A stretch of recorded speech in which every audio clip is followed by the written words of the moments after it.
No, we won't leave her. He said, I said, leave her.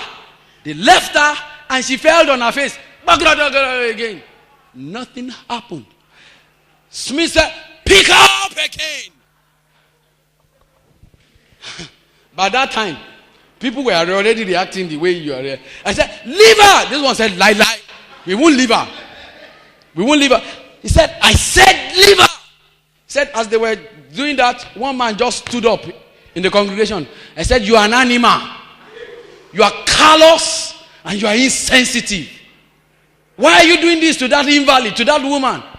Smith Wigglesworth just looked up. He said, will you shut up? I know my business. Face your business. Leave her.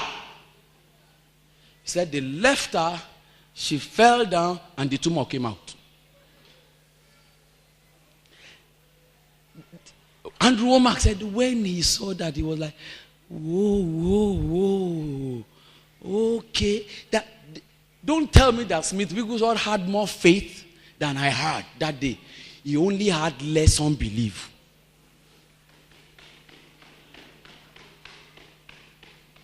That when that happened to him, he reacted to that situation in shame. He drew back. He wrestled that man. He felt ashamed. Simply because of what he saw. He didn't have the effrontery to say, come up and pull him up again. And say, in the name of Jesus, walk. And all of you, hey, he didn't walk. Said they had the same faith, but Smith Wigglesworth have less unbelief.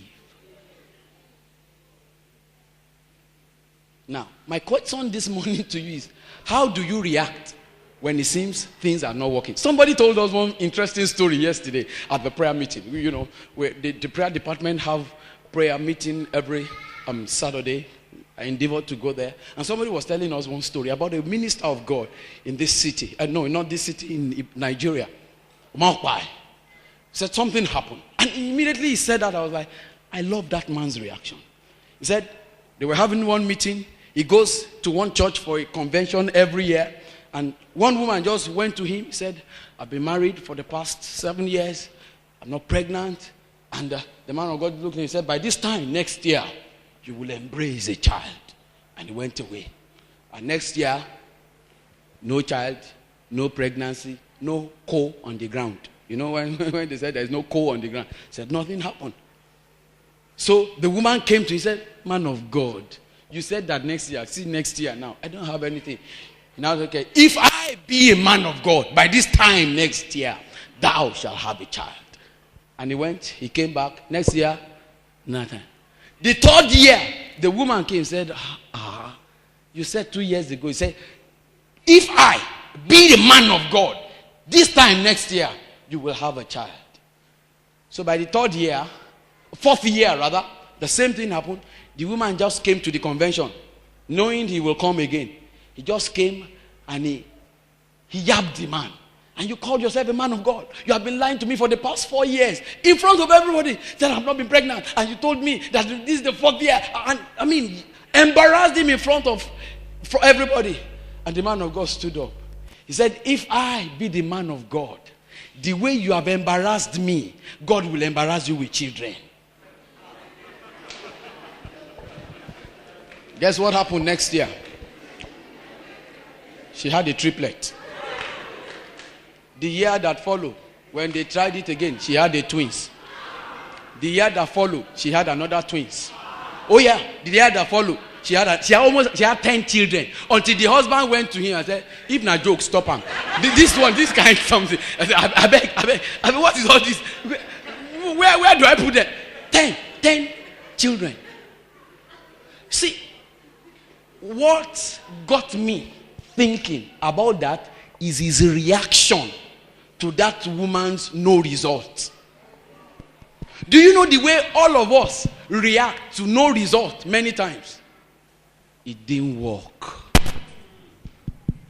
We give up. Our unbelief becomes, because the unbelief will start showing, you will start looking at the situation, the circumstances. I've not been pregnant. I didn't even do this. This one didn't happen. And you'll be like, when you start crying like that, your unbelief has started growing wings. The small faith that you had before, your unbelief will just step on it and say, nonsense. They couldn't cast him out not because they didn't have faith, but because of their unbelief. So you have to learn to watch the gauge of your unbelief. When things happen, how do you react? Most times we react in shame, we draw back, we go and think, but man, not people that have faith. They will still stand up. There's one story that I do tell that I heard one elderly man told me. He said there was a church that, all these old church, traditional church, that on the 31st of December of every year, they will ask for testimony and everybody comes out and all that. That there was this man that everybody knows him, a hunchback man that's been in that church. That one day they just called for testimony at 31st, and the man too followed everybody and came out. And when it was his turn, he just came out that, I want to thank God and I want to tell you everybody that my hunchback has disappeared. And he turned his back to everybody. Just to humor the man. The Baba is getting old. He just showed this. Okay. Thank you. The next year, 31st of December, they called for testimony again. The man was among the first people that came out. And he just said, I want to thank God that the hunchback has disappeared. And he showed everybody. And the thing was still there.